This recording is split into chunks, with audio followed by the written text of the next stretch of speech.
電影《尋秦記》自從元旦上映，氣勢如虹，首日已經破千萬港元票房。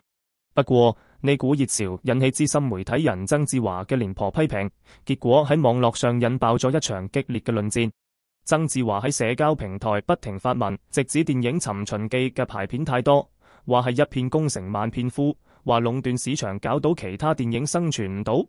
佢仲展示戲院座位表，指下午場次全錄，有大量空位，質疑戲院點解仲要霸晒所有影期，甚至暗示啲支持者可能有利益關係。相關言論遭到大量網民嘅反駁，好多網友認為排片係商業決定，應該尊重市場，場次係戲院決定，唔係古仔講，如果唔買得，戲院自然會改。仲有網民語重心長表示，曾生，難得有套咁多人共鳴、有回憶嘅電影，何況要等6年先有得睇，唔好令大家失望啦。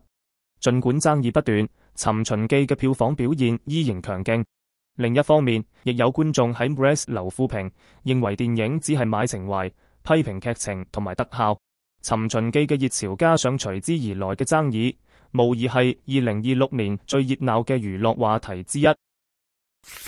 Fan Peace